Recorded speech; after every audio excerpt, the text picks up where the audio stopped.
Hey, Aubrey, I have a question for you. Oh, let's hear it. When is the last time that you saw the spelling of something and it was actually very different from what you expected? Okay, this has happened to me a couple of times recently. The first was you said in a recent episode, Pesci, and I was just checking the transcripts to make sure it was spelled correctly, and I looked up the name, and it was spelled so differently. I was really surprised. So funny. How did you even look that up? Like, how did you? Like, I saw the name. It was just Peshi, and so then I searched. It was like Pesci tennis, something, and it all came up. Right, it was like French tennis player Giovanni Pesci Pericard, but the Pesci is spelled Mpettshi, which is very surprising. It doesn't sound like that, right? When people say it. So I was surprised. And then another one I just saw a couple of days ago was AI had transcribed something, and it said everyone's going to get past it in a couple days, which should be spelled get and then past PAST. Yes. But it wasn't. It had been spelled PASSED, which sounds exactly the same when you're speaking. But doesn't make sense, would mean something totally different. And then it also inspired this episode because I was like, oh, that's interesting. Get past it. And other phrases for getting over something. Right. Can we get past the mistakes that AI makes, right? Exactly. We have to. We have to. AI is still making mistakes, guys. It's not perfect. Yes. Be aware. If you are learning English with AI, you may be learning mistakes. Yes, absolutely. If you just are getting AI transcripts somewhere, I guarantee you they're full of mistakes. Yeah, for sure. Unfortunately. And by the way, a Pesci, just so our listeners have some context, is where you turn, if you're a tennis player, if you can do this, it's a very advanced skill. You turn around and you hit the ball between your legs. So that's why it's such a fun term and everyone loves it. And such a fun move. If ever somebody pulls it off, we're very impressed. Very impressed. But yeah, so today's episode then is really all about moving past things. Like, what would be another way of saying that, Aubrey? Yeah, get over it. We are going to share a few today. We have 5 different ways that we say this in English. So let's dive into the first one here. But of course, if all of this sounded unfamiliar, if you missed that conversation about the Pesci, you might not be following the podcast. You might be missing great episodes. So hit follow wherever you listen. Yeah, guys, hit that follow button right now. I mean, it's, so it depends on what happens here in terms of how quickly we're able to get over something, right? Are we talking about like the end of a relationship? That's a good point. After years and years. Are we talking about a small disappointment that happened? Maybe we couldn't get ice cream. We expected to have ice cream after dinner and we couldn't have it. I mean, we'd like to hope you'd get over that more quickly, right? How long we dwell on something definitely depends on how serious the offense is or how serious the issue, the situation was. Yeah. So again, the first phrase we could use is get past it. To move beyond that problem. What are some other examples here, Aubrey? Yeah, dwelling on the argument won't help. You need to get past it. I think we've all said this to friends who are still mad about something after a while. And then the advice might be, at some point, you got to get past it. Yeah. I mean, some people, I think, tend to hold on to things a bit more than others. Aubrey, are you someone that holds on to things, or are you able to? Not too bad. Not too bad. Sometimes I will. There'll be something that I'm upset about after a while. But for the most part, I let things go pretty well, I think. I can get past things. What about you? Yeah, pretty much. There's almost not enough time to, remember things like that. You have to move on.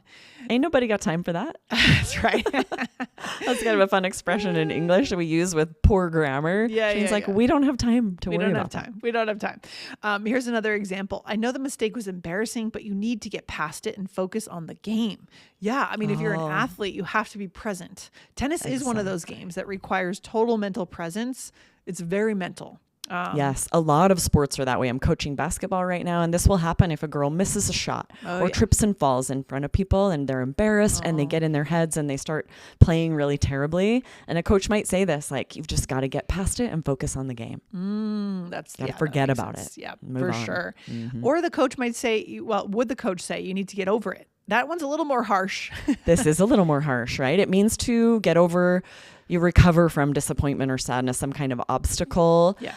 But it is a little more harsh. It's a little less understanding of the emotion, right? Yeah. So, for example, it took him a while to get over it after losing the game, right? Or I'm going to have a hard time getting over this breakup. So those are ways like that to say to someone, get over it, is kind of mean. You're sort of giving no understanding for them going through something that's difficult. Right. But these where we're saying it about ourselves, like, That's fine. it takes a while to get over, that's different. Yeah, exactly. Who's delivering the message Right. and with what tone of voice, what context.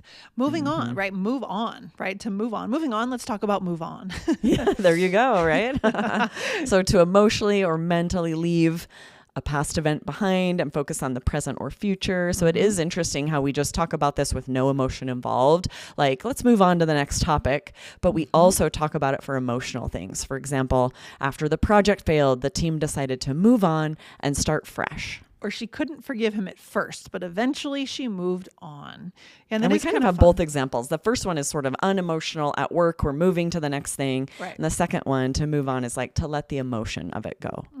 Yeah, I like it when a word has a literal meaning and a figurative meaning in a way. Yeah, it's kind of fun. Let go, again, would be the next one. To release negative feelings, resentment, or attachment to something that's holding you back. I mean, I study Buddhism and we talk about letting go a lot. It's a huge theme within meditation and Buddhist practice, right? Absolutely. We've all had things that we need to let go. We feel it holding us back. If it's a resentment or something that we're dwelling on.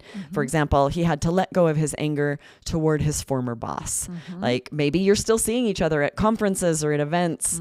And if there's lingering angry feelings, that could keep you from networking connections. It could be having dire consequences. Yeah, for sure. Or sometimes you need to let go. You just need to let go in order to move on again. Yeah. This is kind of a chunk we use to say you just need to let go in order to move on, right? Yeah. We're sort of saying you need to leave something in the past or you won't be able to move forward. Or we could put it behind us, right? Put it behind you. This is again to stop thinking about, stop dwelling on something. Right. Exactly. Like, it's time to put it behind you and focus on the future. So this could be maybe you don't get a job you want or you're not accepted to a university you want. Instead of dwelling on that, put it behind you, move on to the next opportunity. Yeah. Aubrey, do you have any strategies to do this? If there's something that you just can't seem to get past, like any techniques of how you kind of do that to facilitate the process? What do you do? Talk it out. For me, I have to talk it out, whether it's with a person that I have some kind of resentment with, or if it's with a therapist. I cannot just like think it through in my own head. And if it's not something I want to talk out with another person, if I feel that might just make it worse, or if I'm not ready to talk to that person, then I think a mental health expert is a great person to talk it out with. And this might not be a solution for everyone, but I personally often need to talk something out before I can put it behind me. Yeah, you're a podcaster. It makes sense, I'm right? a verbal person. Very true. You're a teacher, a podcaster. We're verbal people. I'm similar. I need to talk through stuff. And then maybe also for me, if it's a breakup, I remember back in my dating days, there were breakups. And for me, it was like, recentering on my own life. So talking through it first, but then recentering on why my life is great and like all the great things going on, maybe starting a new hobby and a bit of a distraction, but like just recentering on what's going on my side, not so much thinking about the person. Right. That has broken up. It's interesting. It's sort of like a healthy rebound. Instead of rebounding with a different person, you're creating this rebound of a hobby or activity, something to distract you. That's a healthy way to cope. Yeah, for sure. Hey, quick question. Do you want to feel more confident when you speak English?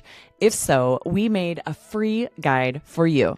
It'll help you avoid those common mistakes and start speaking more naturally in real conversations.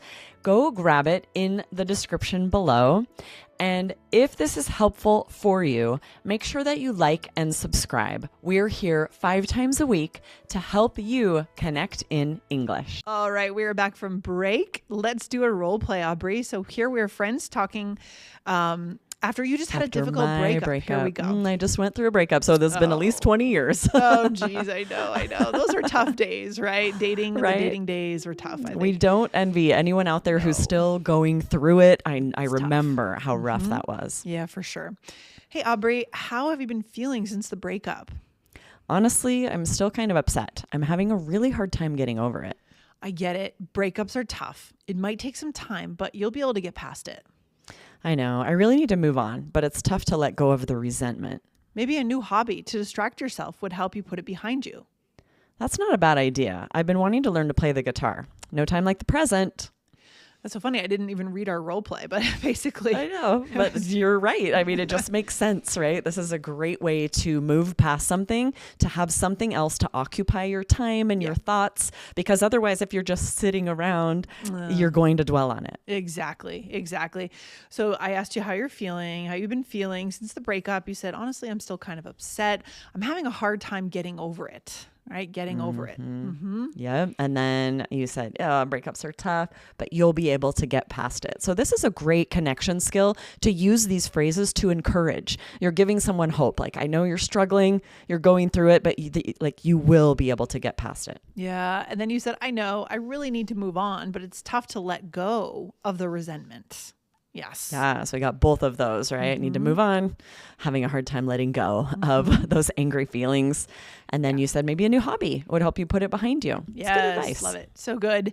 Yeah. I mean, this is very human. I mean, that's why this is a connection episode, guys. Everyone is, at some point in life has to get over something, whether it's a big breakup or whether it's maybe you didn't get the job you wanted, or so many scenarios, Aubrey, right? Absolutely. And it could be more like a sadness, heartache, something tragic happens, the death of a loved one. There are so many things that you will eventually have to heal from. However, each person does that very differently in order to get past it, heal from it, and move on. Yeah. So bringing this up with a friend, checking in like I did at the beginning of the role play, is a really nice connection skill. And then bringing in this vocabulary. Aubrey, what's another episode to check out? Yes. If you missed it, go check out 2612 right here on the All Ears English podcast. I'm up for it if you are. How to recruit your friends to join you at social events. That's a really fun one, so don't miss it. Yeah, good stuff. Aubrey, we'll see you next time. You have a good rest of your day. And guys, don't forget to hit follow on the podcast. All right? Awesome. See you next time. Bye.